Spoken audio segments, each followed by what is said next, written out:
Assalamualaikum warahmatullahi wabarakatuh. Halo anak-anak, bertemu kembali pada pertemuan kedua jaringan tumbuhan biologi kelas 11 semester ganjil bersama dengan Ibu Dwi Lucy Riyadona.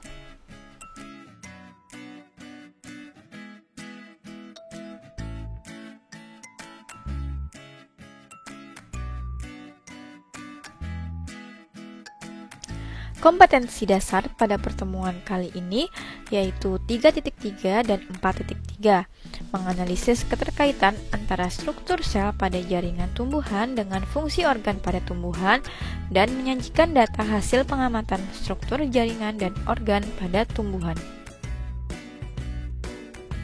Indikator pencapaian kompetensinya adalah menjelaskan struktur organ tumbuhan dan fungsinya, serta menjelaskan sifat totipotensi dan tahapan kultur jaringan, serta keunggulan dari kultur jaringan. Pada pertemuan sebelumnya, kita sudah membahas tentang jaringan-jaringan pada tumbuhan. Kali ini, kita akan membahas jaringan-jaringan tumbuhan yang saling bekerja sama untuk melaksanakan fungsi tertentu pada organ-organ pada tumbuhan, yaitu akar, batang, daun, bunga, buah, dan biji.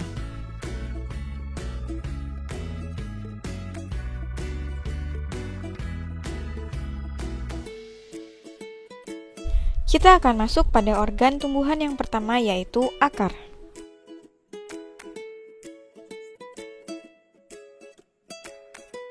Akar berfungsi untuk menegakkan atau menopang tumbuhan dan menyerap air dan garam-garam mineral.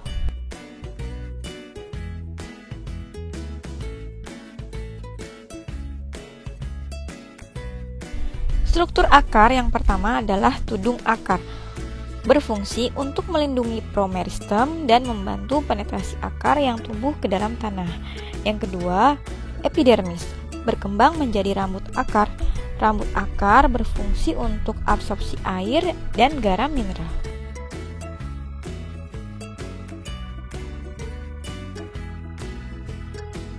Berikutnya adalah korteks, tersusun dari sel-sel parenkim yang dapat berdiferensiasi menjadi eksodermis dan lapisan endodermis. Endodermis mengalami penebalan membentuk pita Kaspari. Pita Kaspari merupakan penebalan-penebalan berupa titik-titik atau pita dari zat kayu dan mengandung suberin serta kutin.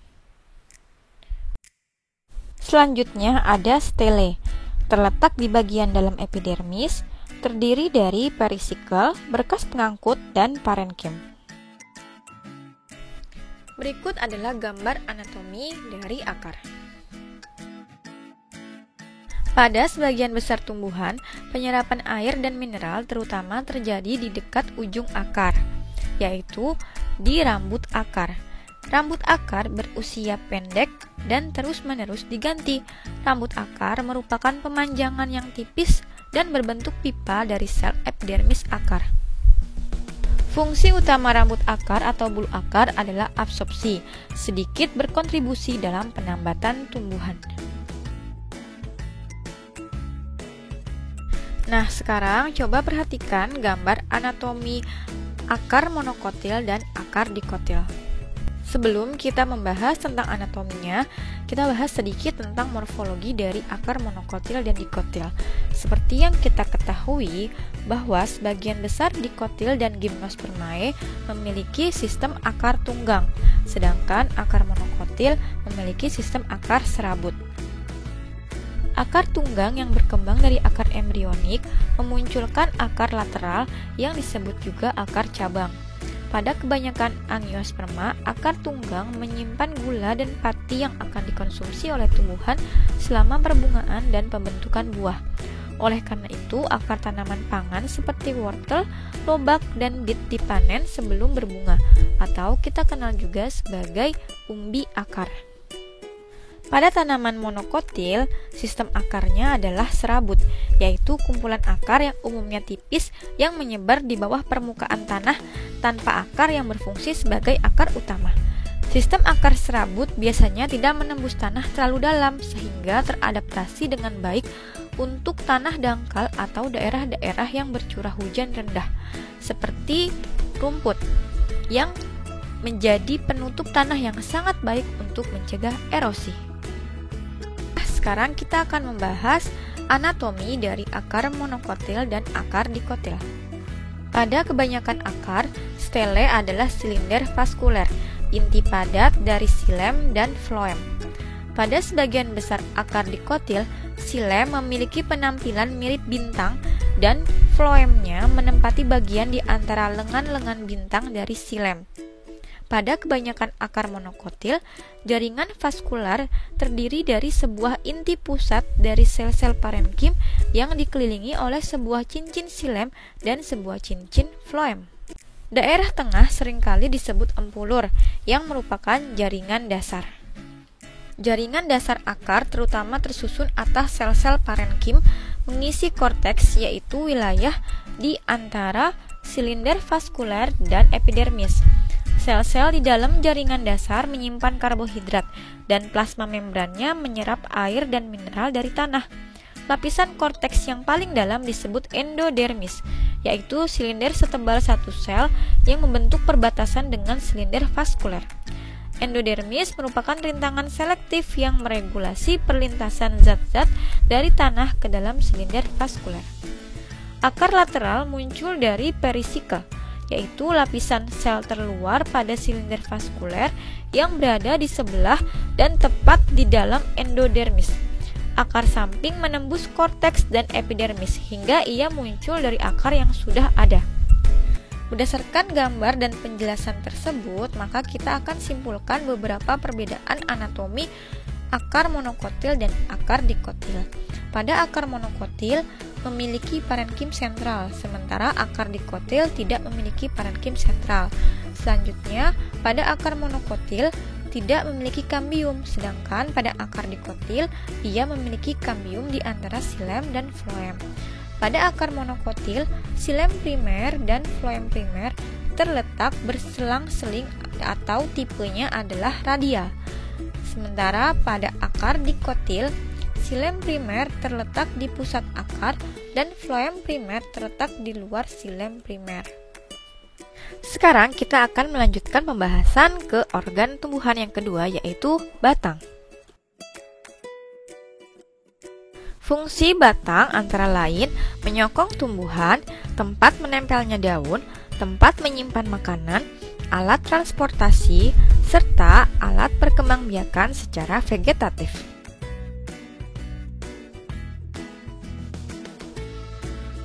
Struktur batang dimulai dari yang paling luar adalah epidermis, yaitu satu lapis sel yang tersusun rapat. Epidermis memiliki berbagai macam modifikasi, yaitu stomata, trikoma, silika, dan sel gabus. Yang kedua, korteks, tersusun dari parenkim, kolenkim, dan sklerenkim.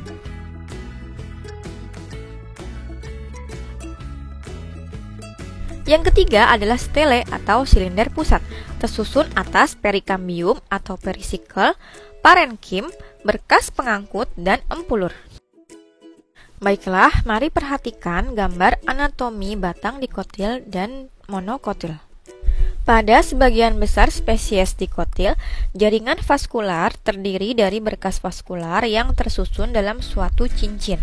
Xilem pada setiap berkas vaskular terletak di sebelah empulur dan floem pada setiap berkas terletak di sebelah korteks. Pada sebagian besar batang monokotil, berkas vaskular tersebar di seluruh jaringan dasar, bukan membentuk cincin. Pada batang monokotil maupun dikotil, jaringan dasar sebagian besar terdiri dari sel-sel parenkim. Akan tetapi, sel-sel kolenkim yang terletak tepat di bawah epidermis memperkuat kebanyakan batang. Sel-sel sklerenkim, terutama sel-sel serat, juga memberikan dukungan di bagian-bagian batang yang tak lagi memanjang. Pada gambar, kita juga dapat melihat perbandingan jaringan dasar pada batang dikotil dan monokotil. Pada batang dikotil, jaringan dasar yang mengarah ke dalam disebut empulur dan jaringan dasar yang mengarah keluar disebut korteks. Pada batang monokotil, jaringan dasar tidak terbagi-bagi menjadi empulur dan korteks. Oleh karena itu, kita dapat menyebutkan beberapa perbedaan anatomi batang monokotil dan batang dikotil, yaitu pada batang monokotil batas antara korteks dan stele kurang jelas, sedangkan pada batang dikotil batas antara korteks dan stele jelas. Kemudian pada batang monokotil antara xilem dan floem tidak ada kambium, maka tipe berkas pengangkutnya adalah kolateral tertutup. Sementara pada batang dikotil antara floem dan xilem terdapat kambium, maka tipe berkas pengangkutnya adalah kolateral terbuka. Baiklah, sekarang kita lanjut ke organ tumbuhan yang ketiga, yaitu daun. Daun pada tumbuhan berfungsi yang pertama untuk tempat fotosintesis karena ia dapat menyerap cahaya matahari. Yang kedua, dapat menjadi tempat penyimpan zat makanan. Yang ketiga, tempat pertukaran udara. Dan yang terakhir, tempat terjadinya transpirasi atau penguapan.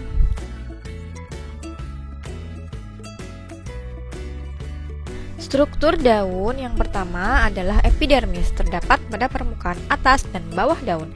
Yang kedua adalah mesofil. Pada dikotil terdiri dari jaringan tiang atau palisade dan jaringan bunga karang atau parenchyma spons.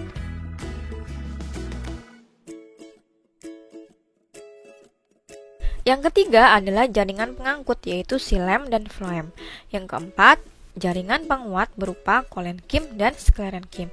Serta yang kelima, jaringan sekretori berupa kelenjar atau sel resin. Berikut ini disajikan gambaran umum struktur daun, di mana kita bisa melihat bagian paling luar adalah kutikula. Kutikula ini adalah lapisan berlilin pada permukaan epidermis yang membantu mencegah kehilangan air.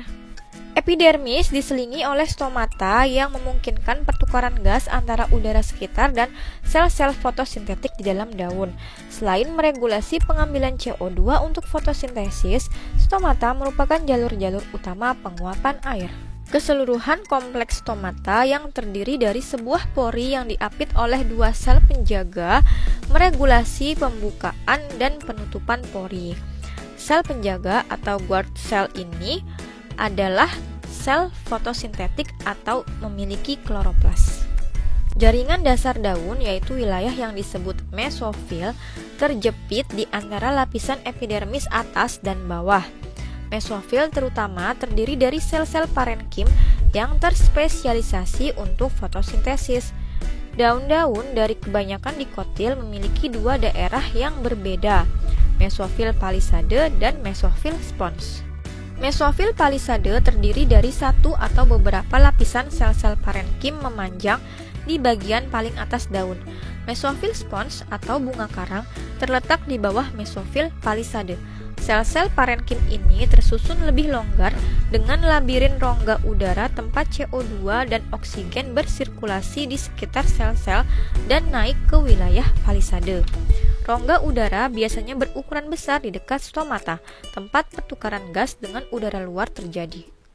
Jaringan vaskular setiap daun bersambungan dengan jaringan vaskular batang. Sambungan dari berkas vaskular di dalam batang melewati tangkai daun dan menuju daun. Urat daun adalah berkas vaskular daun yang terbagi-bagi lagi dan bercabang ke seluruh mesofil.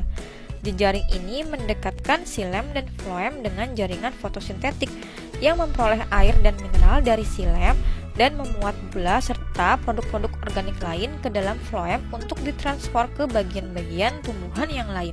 Struktur vaskular juga berfungsi sebagai rangka yang memperkokoh bentuk daun.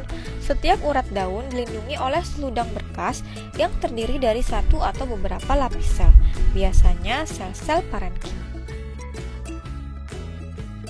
Berikut adalah perbandingan anatomi daun monokotil dan daun dikotil. Monokotil dan dikotil berbeda dalam susunan vena atau urat daun, jaringan vaskular pada daun. Sebagian besar monokotil memiliki urat daun utama yang paralel di sepanjang helaian daun. Dikotil biasanya memiliki jejaring urat daun utama yang bercabang-cabang. Dari gambar tersebut, kita juga dapat menyimpulkan perbedaan anatomi daun monokotil dan dikotil.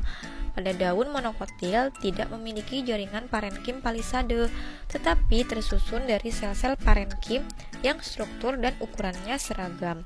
Sedangkan pada daun dikotil memiliki jaringan parenkim palisade pada sisi atas dari bagian atas daun. Baiklah, kita melanjutkan organ tumbuhan yang keempat, yaitu bunga. Bunga merupakan alat reproduksi seksual pada tumbuhan. Ciri bunga lengkap antara lain terdapat kelopak dan mahkota, terdapat benang sari sebagai penghasil gamet jantan, dan putik sebagai penghasil gamet betina atau ovum.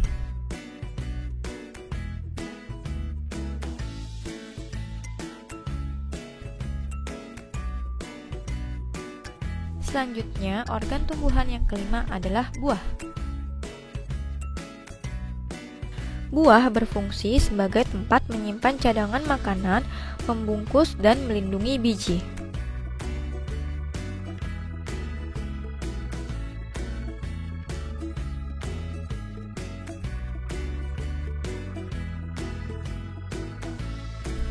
Organ tumbuhan berikutnya adalah biji. Biji berfungsi sebagai alat perkembangbiakan utama, yaitu secara generatif dan cadangan makanan bagi tumbuhan.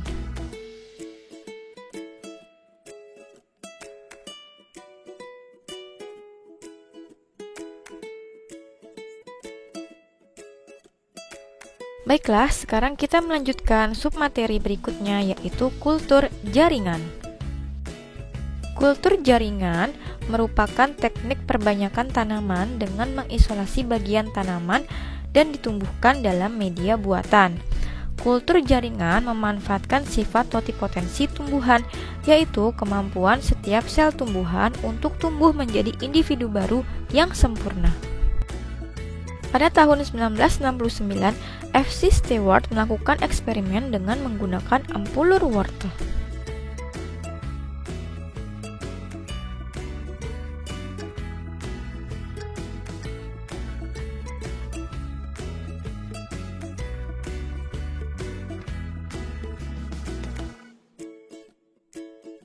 Tahapan kultur jaringan yang pertama adalah sterilisasi.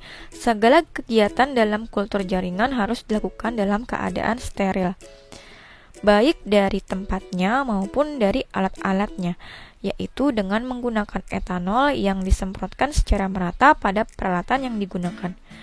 Teknisi yang melakukan kultur jaringan juga harus steril. Kemudian, tahap yang kedua adalah pembuatan media. Media merupakan faktor penentu dalam perbanyakan dengan kultur jaringan. Media yang digunakan biasanya terdiri dari garam mineral, vitamin, dan hormon. Selain itu, diperlukan juga bahan tambahan seperti agar, gula, dan lain-lain. Zat pengatur tumbuh atau hormon yang ditambahkan juga bervariasi, baik jenisnya maupun jumlahnya, tergantung dengan tujuan dari kultur jaringan yang dilakukan. Media tumbuh dapat dibedakan menjadi media padat dan media cair. Langkah yang ketiga adalah inisiasi, yaitu pengambilan eksplan dari bagian tanaman yang akan dikulturkan. Bagian tanaman yang sering digunakan untuk kegiatan kultur jaringan adalah tunas. Eksplan dapat berasal dari daun, tunas, cabang, batang, akar, embrio, kotiledon, hipokotil, dan epikotil. Tahapan yang keempat adalah multiplikasi, yaitu kegiatan memperbanyak calon tanaman dengan menanam eksplan pada media. Kegiatan ini dilakukan di laminar flow untuk menghindari adanya kontaminasi yang menyebabkan gagalnya pertumbuhan eksplan. Tabung reaksi yang telah ditanami eksplan diletakkan pada rak-rak dan ditempatkan di tempat yang steril dengan suhu kamar. Berikutnya adalah pengakaran, yaitu fase di mana eksplan akan menunjukkan adanya pertumbuhan akar yang menandai bahwa proses kultur jaringan yang dilakukan mulai berjalan dengan baik. Pengamatan dilakukan setiap hari untuk melihat pertumbuhan dan perkembangan akar, serta untuk melihat adanya kontaminasi oleh bakteri ataupun jamur. Eksplan yang terkontaminasi akan menunjukkan gejala seperti berwarna putih atau biru yang disebabkan oleh jamur atau juga dapat membusuk yang disebabkan oleh bakteri. Tahapan yang terakhir adalah aklimatisasi, yaitu kegiatan memindahkan eksplan keluar dari ruangan aseptik ke bedeng. Pemindahan dilakukan secara hati-hati dan bertahap, yaitu dengan memberikan sungkup. Sungkup digunakan untuk melindungi bibit dari udara luar dan serangan hama penyakit, karena bibit hasil kultur jaringan sangat rentan terhadap serangan hama penyakit dan udara luar. Setelah bibit mampu beradaptasi dengan lingkungan barunya, maka secara bertahap sungkup dilepaskan dan pemeliharaan bibit dilakukan dengan cara yang sama dengan pemeliharaan bibit generatif. Kultur jaringan memiliki beberapa keunggulan dibandingkan dengan penanaman bibit secara biasa atau konvensional. Yang pertama, dapat diperoleh bibit yang bersifat identik dengan induknya. Yang kedua, tidak membutuhkan tempat yang luas. Ketiga, kualitas dan kesehatan bibit lebih terjamin. Berikutnya, yang keempat, bibit yang dihasilkan bersifat seragam. Yang kelima, bibit akan lebih cepat pertumbuhannya. Yang keenam, pengadaan bibit tidak bergantung pada musim. Dan yang terakhir, dalam waktu yang singkat dapat diperoleh bibit dalam jumlah yang banyak. Alhamdulillah, materi untuk jaringan tumbuhan pada pertemuan kali ini sudah selesai. Terima kasih untuk anak-anak ibu yang sudah menyimak materi ini dengan baik. Semoga apa yang sudah kita pelajari dapat bermanfaat bagi kita semua. Sampai bertemu kembali insya Allah di pertemuan selanjutnya. Jangan lupa untuk like video ini dan subscribe bagi yang belum, lalu share ke teman-teman atau sosial media yang kalian punya. Tetap semangat belajar dan stay safe ya everyone. Assalamualaikum warahmatullahi wabarakatuh.